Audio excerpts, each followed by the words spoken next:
deformado. A minha avó dizia assim, não sabe nada. Minha filha anda cá. Dizia, filha, tu não precisas de conhecer um homem quando ele se despide. Olha bem, o homem tem a cabeça de cima proporcional à cabeça de baixo. Olha, aqui está o pênis, o testículo e outro testículo. Quanto maior for o nariz, grande é o homem.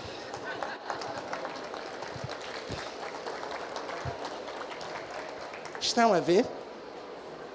Esta literatura, de quem olhava por nós, por fora, chamava nomes aos pretos de nariz grande.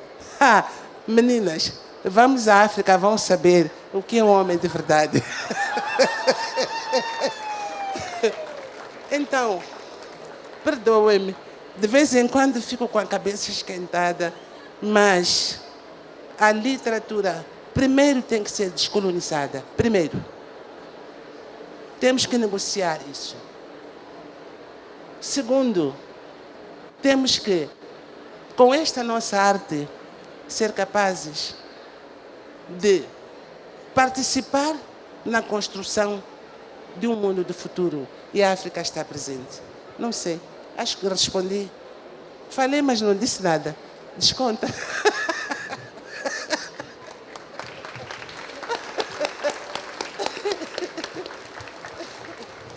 Vamos continuar essa conversa. Temos mais alguma pergunta da plateia? Ali, por favor.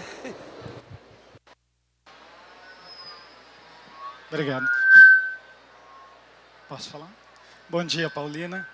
Prazer conhecê-la. Meu nome é Wellington. E a minha pergunta é a seguinte. Você tem falado agora bastante para nós sobre a ideia de negociação. E você veio aqui a convite de Portugal. Pensando nessa negociação, eu queria saber o que você pensa sobre o lugar dessa relação entre Portugal e Moçambique, e hoje nós aqui no Brasil, porque a literatura dos vários países de África foi introduzida no Brasil fortemente através da literatura portuguesa, especialmente com a Associação de Professores de Literatura Portuguesa e pela literatura comparada, como professores Benjamin Abdallah Júnior, aqui da USP. Hoje, essa relação, ela poderia ser ainda uma relação de expiação de culpa de Portugal pelo processo colonizatório? Ou ainda, trata-se de fato de uma negociação entre iguais? Por fim, a minha pergunta, um tanto delicada, é a seguinte: quando você acha que a gente vai estar pronto para ter um pavilhão Moçambique na Bienal do Livro de São Paulo? Ok. São muitas questões e todas elas interessantes. Infelizmente, eu sou uma cidadã comum, não faço parte de instituições que possam dar uma resposta administrativa, ou técnica, ou política. Mas o que eu posso dizer é o seguinte: relação Moçambique e Portugal. Eu prefiro falar da relação Moçambique e África. Aliás, Portugal e África em geral. A nossa história é a mesma. Isto é, Moçambique e Portugal é como se nós estivéssemos diante de um espelho, olhando uns para os outros. Portugal se reflete em Moçambique.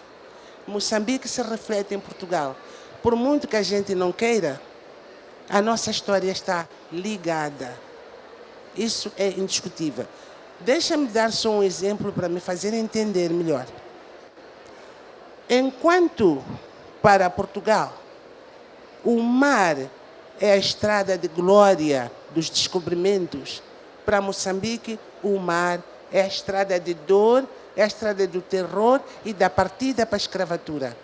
Portanto, nós temos um elemento comum, que é o mar. Para uns significa uma coisa e para outros significa outra. Agora, a minha negociação, o que é que eu pretendo dizer? Gostaria que este mar, tanto para Portugal como para a África ou para Moçambique, fosse a estrada do amor e da harmonia a partir de agora. Será que me fiz entender? Portanto, as coisas chegam como chegam, vêm como vêm. Ora, eu acabei de dizer agora, o maior exército em África que caçou gente para a escravatura eram mulheres e negras. Portanto, o que é que eu ganho hoje culpabilizando um país ou uma geração? O que é que eu ganho com isso? Culpabilizando a nova geração de portugueses? Ou culpabilizando as mulheres africanas? O que é que eu ganho? Não seria melhor escrever a história e manter a memória e, a partir da lição do passado, construir um mundo melhor no presente? Então, a minha visão é essa. De vez em quando digo palavras meio complicadas, mas é aí onde eu pretendo chegar. Ninguém tem culpa do avô que teve. Ninguém. Isso é uma herança. E ponto final. E depois, por exemplo, quando se fala dessas questões de racismo, porque o racismo é uma realidade em toda a parte do mundo, alguns negros se culpabilizam por serem negros. E alguns autores acham que o negro deveria ser qualquer outra coisa. Eu costumo dizer, ei, calma aí. Eu sou negra, e eu tenho este cabelo, e eu tenho este território, porque Deus quis que eu fosse assim. Quem são os outros para dizer que eu tenho que usar o cabelo deles, e ter a pele deles, e ter o corpo deles? Quem? Se Deus criou o ser humano à sua imagem e semelhança, então Deus é parecido comigo. É preta e é mulher. A realidade é esta. Muito obrigado. Então, os caminhos são vários. Os processos são vários. E todos juntos temos que caminhar para uma libertação. Todos. O colonizador tem que saber, espera, as mulheres das terras colonizadoras têm que saber que em África tem homens poderosos. Venham. São essas realidades que é preciso começar a desconstruir. Bem, um pouco a brincar, mas estou a tentar falar de realidades concretas. Cada um tem a raça que tem. E este conto da galinha e da águia, do voo da águia, mostra-nos isso. Eu sou negra e jamais serei branca, por muito que eu queira. Nasci para a liberdade, sim. E quem são os outros para dizer que sou escura? Sou a imagem de Deus? Oh, a Bíblia diz, o ser humano foi criado à sua imagem e semelhança. Então, eu, Paulina, sou divina, sou sagrada, sou filha de Deus, sou águia, nasci para a liberdade. O que há?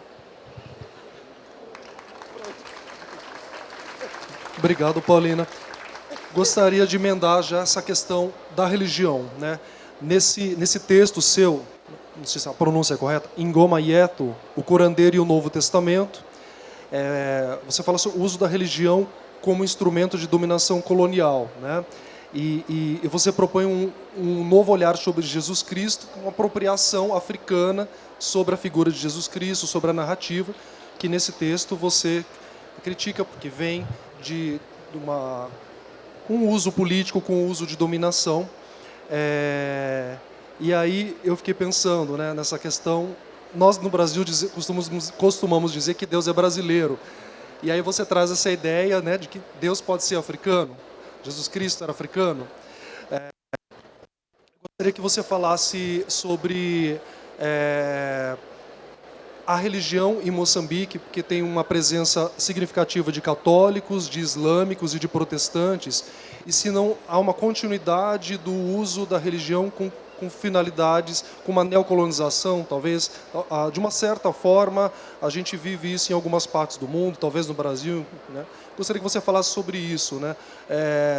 O que você propõe nesse texto? Que apropriação é essa do cristianismo, da figura de Jesus, do ponto de vista africano?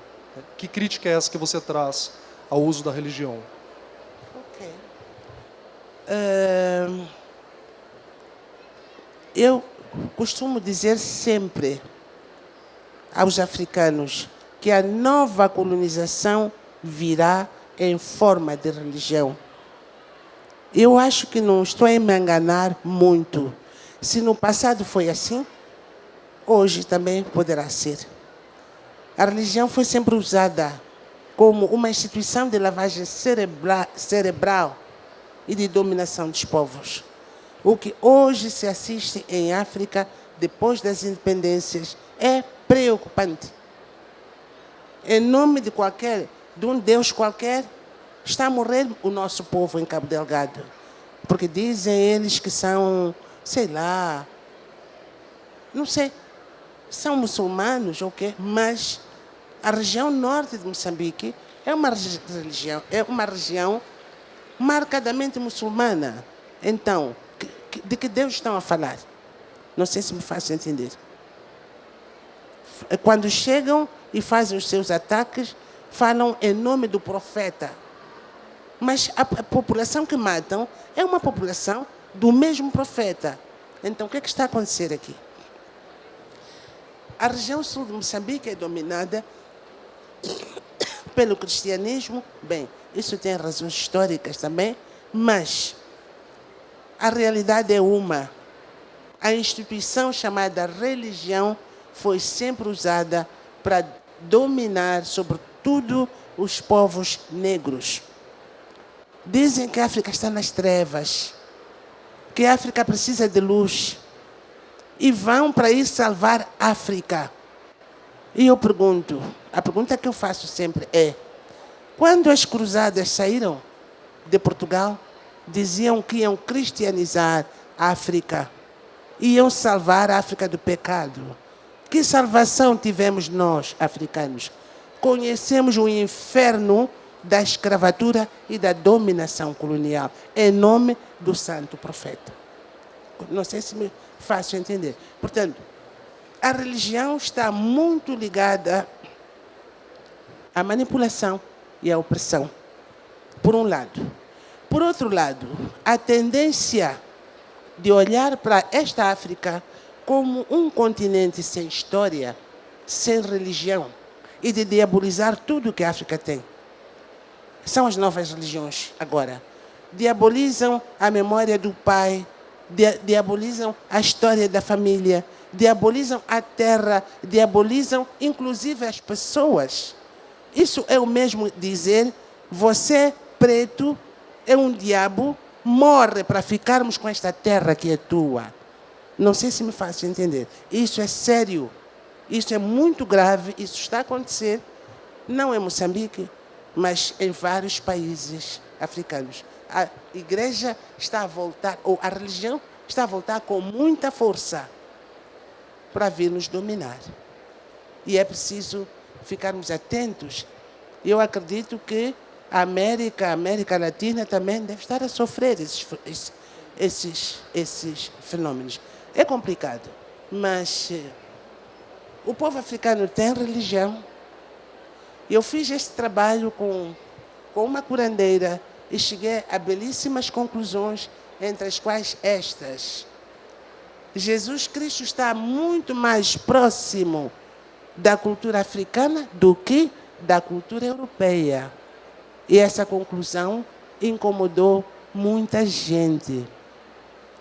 Porque, na verdade, as crenças dos africanos, as práticas dos africanos, não são diferentes daquilo que o tal profeta Jesus fazia. Para além de, enfim, ter dito que não vinha ao mundo para vir destruir culturas, mas sim para melhorá-las. Este é um problema real. Não estou a falar neste livro de religião, mas estou a falar de libertação e da probabilidade de usar a religião como um caminho para a libertação dos povos, o que não tem acontecido. É um lugar de opressão para oprimir os povos, sobretudo os povos africanos.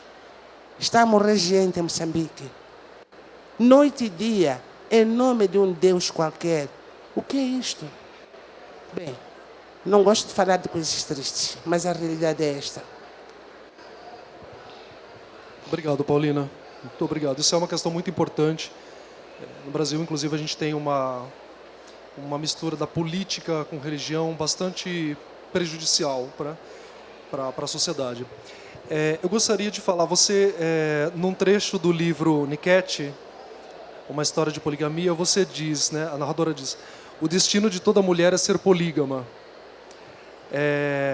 Eu fiquei me perguntando por que esse tema da poligamia, pensando nas outras culturas fora de Moçambique, nas culturas europeias, das Américas, por que esse tema chama tanto a atenção dos leitores que fizeram desse livro um sucesso, que é incrível mesmo, mas esse tema em particular, ele desperta muito interesse de mulheres, de homens, enfim.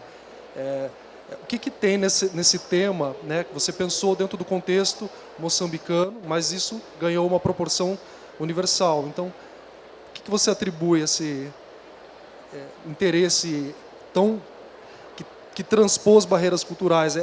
Todo mundo está preocupado com isso?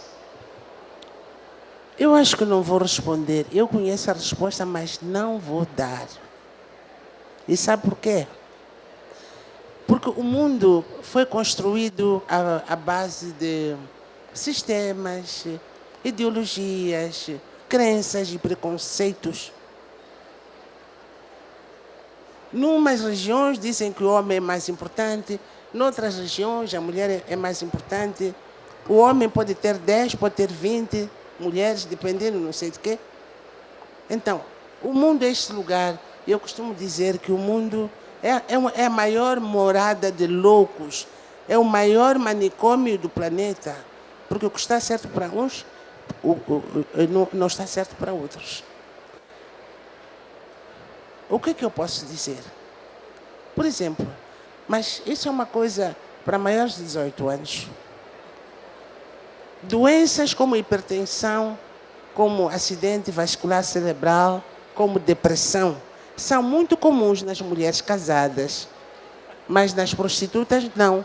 Por quê? Já pensaram nisso? Elas também têm os seus problemas. Mas esse tipo de doenças são próprias para as mulheres casadas. Depressão, por causa de ciúme, enfim. Daí que eu pergunto, essa história chamada fidelidade, que se apregoa nas igrejas, ou onde quer que seja, é algo natural ou algo que a sociedade criou? E eu vou explicar por quê que eu faço estas perguntas. Eu venho de um país que é Moçambique, que tem duas regiões. A região patrilinear, que é o sul, e a região matrilinear, que é o norte. No sul de Moçambique, o sul de Moçambique, que é tradicionalmente poligâmico, veio o cristianismo e o colonialismo, meteram monogamia numa região de tradição polígama. E então, para agradar o padre, para agradar o governo, o homem diz, sim, eu vou ser monógamo, casa oficialmente com uma, e depois tem tantas clandestinas, dá na mesma. O norte de Moçambique, que é para mim o mais interessante, que é a zona matrilinear, os direitos sexuais da mulher são reconhecidos, respeitados. Quando o homem dá sinais de incompetência ou cansaço durante 30 dias, a mulher tem o direito de apelar ao conselho da família para ter um ajudante sexual. Isso existe. No norte de Moçambique. A mulher tem o direito, de vez em quando, de dizer, estou cansada de estar contigo, hoje apetece-me uma nova paisagem. Isso é permitido. E nessa região matriarcal, o sistema era monogâmico. vieram os árabes e introduziram a poligamia. E ficou assim uma confusão. A gente não sabe muito bem qual é o nosso real espaço. Se poligamia ou monogamia. Agora, uma coisa são as leis, os decretos e as tendências do mundo. Outra coisa são as tradições. O que eu posso garantir é que em Moçambique, neste momento, cerca de 30% apenas dos casais são monogâmicos, mas 70% são poligâmicos. Este assunto, por muito que não nos agrade, temos que falar dele. Pronto, a pergunta que me fez era outra. Por que isso chama atenção? Lembram-se daquela história bonita da águia? Quem disse que a mulher era uma galinha que tinha que ficar na capoeira do marido e ter que suportá-lo a vida inteira, mesmo que ele seja incompetente? Quer dizer, naqueles momentos. Quem disse? A mulher não é uma galinha, é uma águia. Ela nasceu para a liberdade. De vez em quando ela fura a cerca e vai apanhar ar. O mesmo também com os homens. Portanto, há muitas questões aqui para serem discutidas, mas como eu sou moralista, não posso dizer tantas asneiras. Mas, terminando, dizendo o seguinte: fidelidade é uma construção social, não é natural. Se o homem não pode ser fiel, a mulher também, que é filha de Deus, não precisa de ser fiel. A mulher também nasceu para a liberdade. Desculpe, eu fiz uma confusão, mas só estamos a conversar.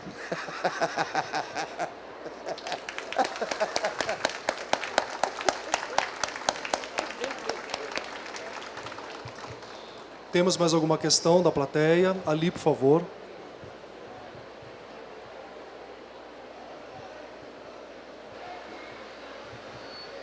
Bom, primeiro é um prazer estar falando com vocês, estou muito emocionada. Meu nome é Bruna Alexa. Fala um pouquinho mais alto, por favor. Meu nome é Bruna Alexa e é um grande prazer estar aqui ouvindo suas histórias, suas discussões. Me deixa até emocionada. E eu assisti uma entrevista que a senhora fala que o desequilíbrio do mundo se dá porque a voz do homem, ela é sempre ouvida, ela é sempre mais supervalorizada, e a voz da mulher, em contrapartida, não. Então, o equilíbrio do mundo, o equilíbrio da sociedade, né, ele pede que essa voz das mulheres seja ouvida, que as mulheres escrevam, né, para serem ouvidas. Mas, sobre a voz das mulheres, também há, inegavelmente, uma desigualdade entre a voz das mulheres brancas e das mulheres negras, né? Então, eu gostaria de saber se, na sua opinião, primeiro teria que haver um equilíbrio entre as mulheres, para que depois haja um equilíbrio entre homem e mulher.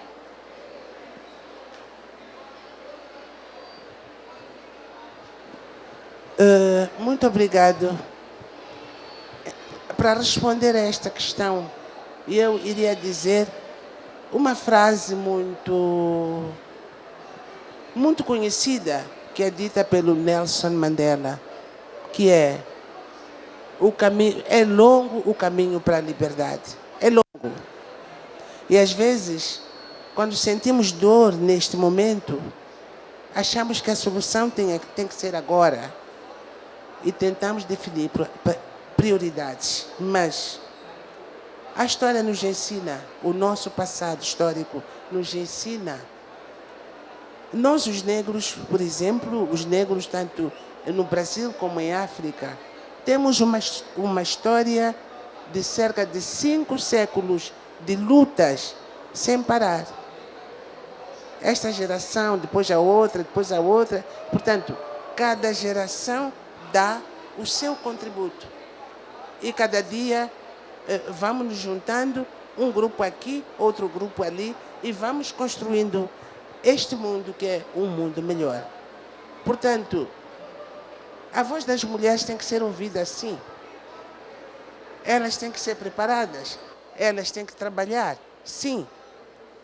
A voz dos brancos foi a primeira a ser ouvida, mas isso não impede hoje que os negros negociem esse espaço para a sua voz ser também ouvida. Portanto, para mim, a marcha pela liberdade é esta, longa. Tanto o senhor, como o escravo, como o colonizado, todos têm que caminhar no mesmo passo. Quando é que vai ser? Também não sei. Mas é preciso começar. E eu, sinceramente, agradeço a ousadia destas pessoas que convidaram esta mulher louca para vir falar dessas loucuras. Agradeço. Porque eu digo e repito, a primeira grande descolonização tem que ir para o colonizador, o antigo colonizador. Ele tem que aprender a ver a beleza da diversidade da humanidade. E se ele não conhece, nós outros, os sofredores, temos sim que usar as nossas artes e as nossas armas para mostrar que, olha, meu amigo, você é branco, você é bonito, você tem dinheiro, mas eu tenho outros encantos. Abra os olhos e desfrute desta diversidade, porque a existência é toda ela feita de diversidade. Então, são processos muito grandes que têm que correr, que têm que caminhar, e não podemos parar, não podemos desistir. Foi muito interessante para mim ontem ouvir o discurso do presidente da República Portuguesa. E eu fiquei assim, eu disse, bem, alguma coisa está acontecendo na minha cabeça que não entendi.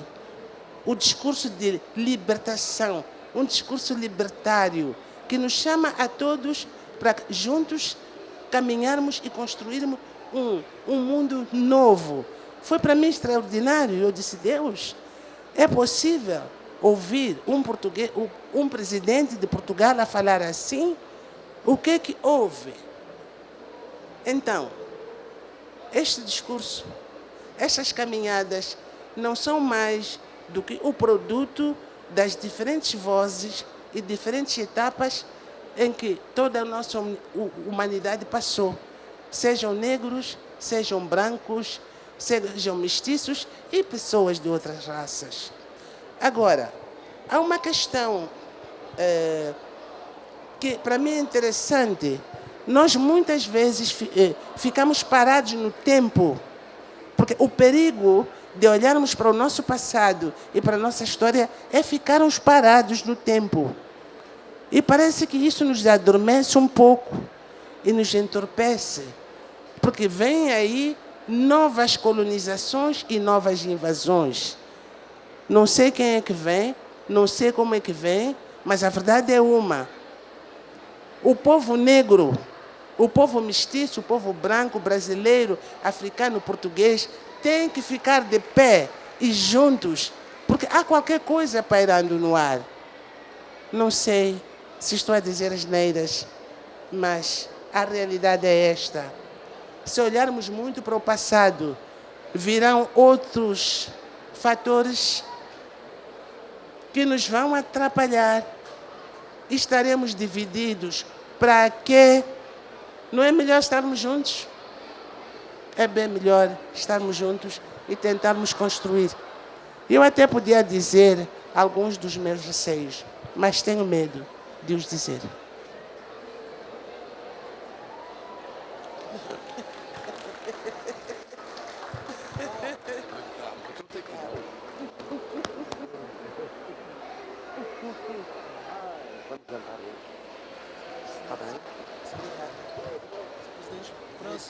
Eu sei.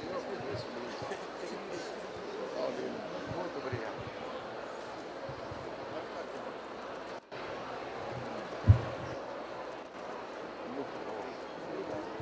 Eu sei.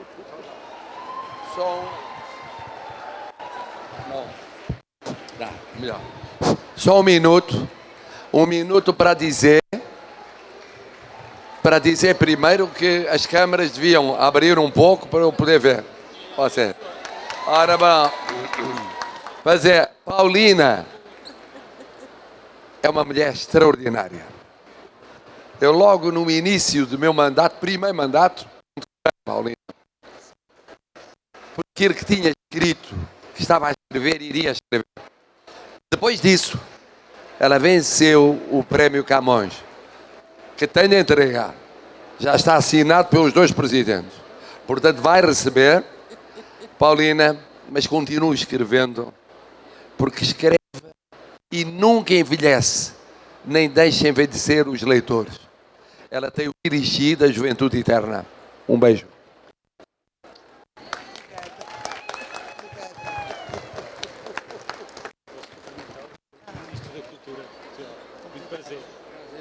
Estou vindo da Câmara Brasileira do Livro, que está patrocinando e organizando essa beleza. Obrigado pela presença. Sucesso. Um abraço, Sr. Presidente da Câmara de Comércio, São Tomé e Príncipe. Precisamos falar. Está certo. Antes de você ir embora. Tá bem, tá bem. Tira a foto com a senhora. Sim, sim, sim.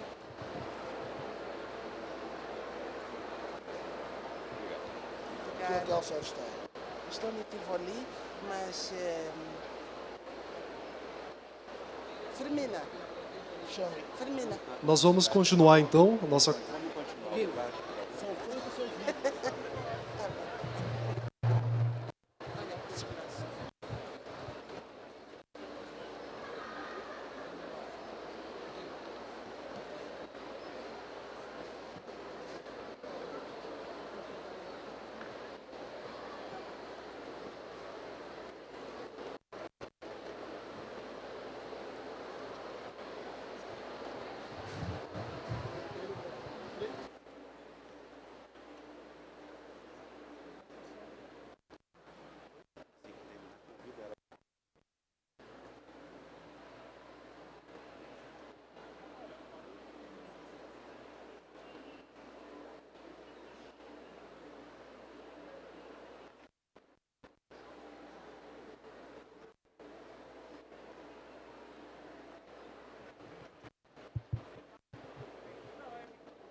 Vamos esperar um pouquinho e saindo nós continuamos.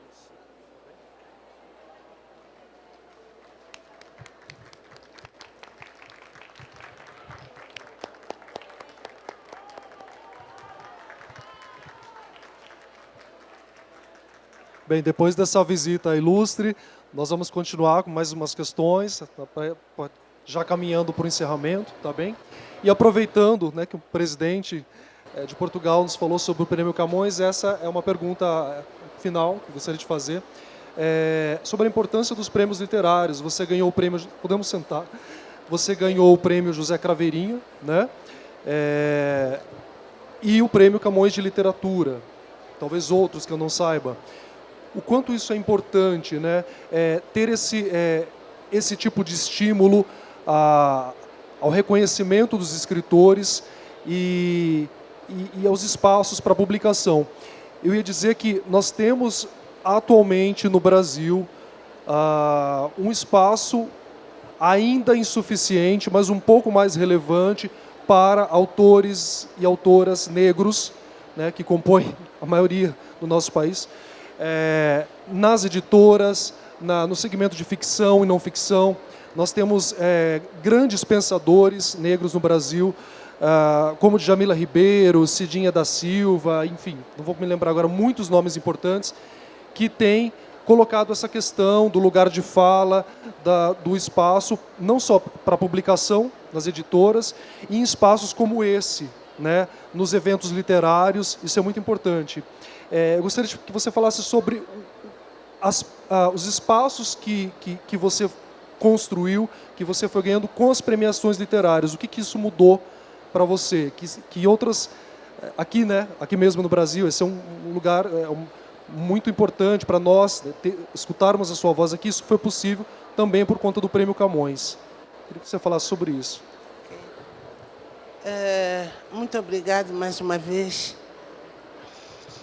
Há coisas que acontecem que eu digo bem, não sei, não sei o que é, mas peço desculpa, fiquei um pouco nervosa, de felicidade, claro, e foi uma surpresa muito bonita para mim receber esta saudação e homenagem do Presidente da República Portuguesa.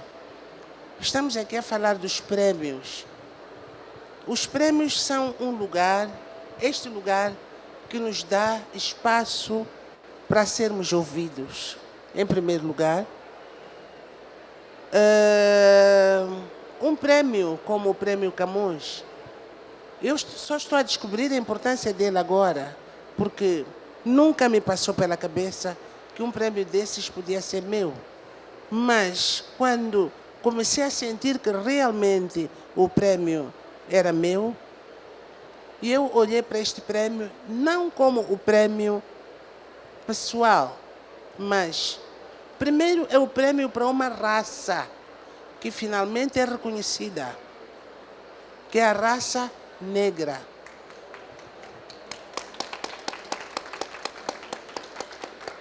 E depois, é uma raça para um gênero, mulher. E eu até disse, mas essa gente do Camões é louca. Começaram logo por premiar uma preta, ainda por cima mulher.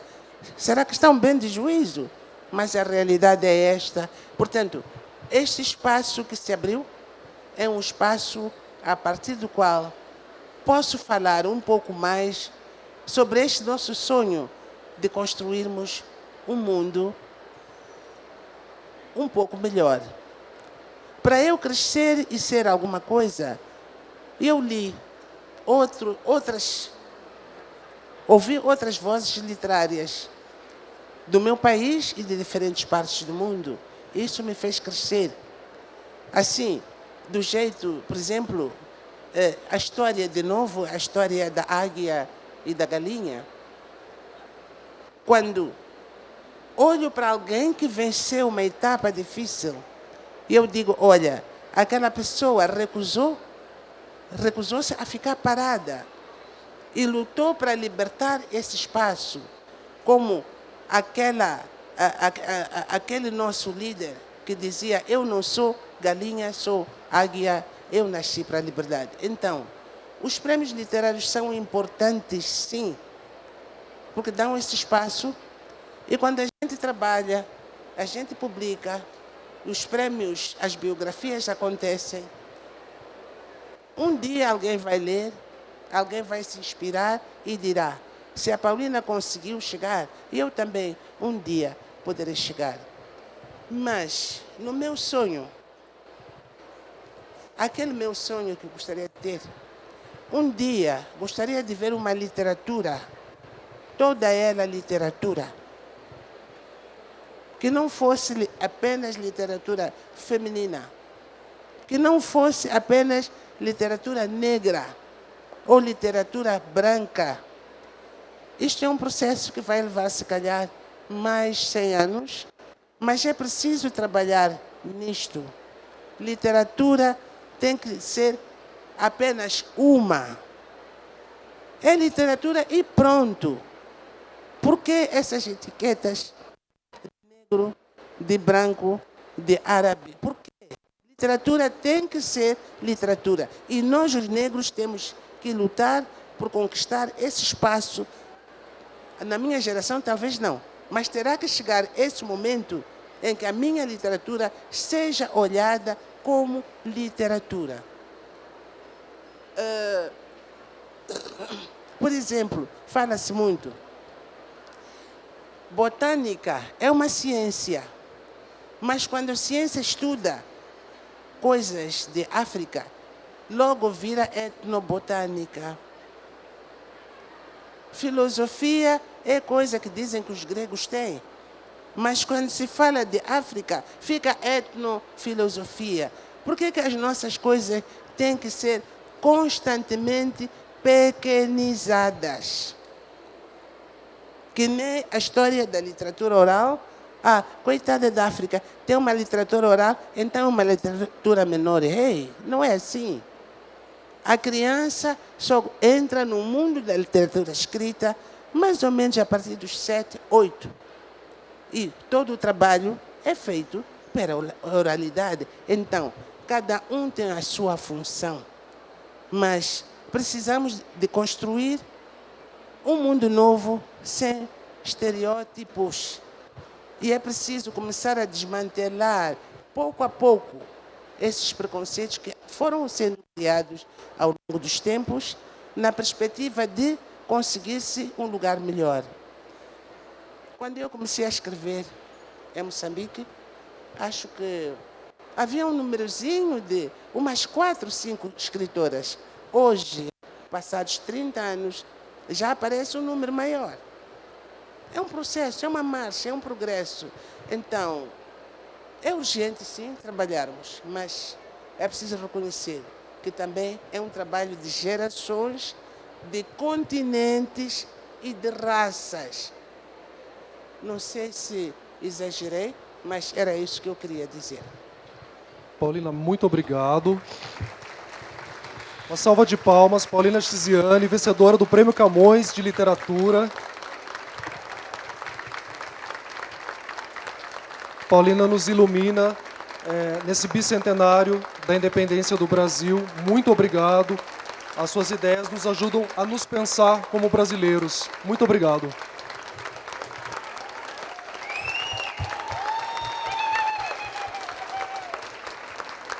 Paulina vai agora aqui na livraria, aqui mesmo no Pavilhão de Portugal, aqui ao lado, para dar alguns autógrafos. E hoje, às 17 horas, se eu não estou enganado, ela estará com a escritora Ana Maria Gonçalves no Salão de Ideias, aqui na Bienal do Livro, aqui ao lado, com a mediação da Josélia Aguiar. Então, vocês estão convidados também para essa outra participação dela aqui na Bienal. Muito obrigado.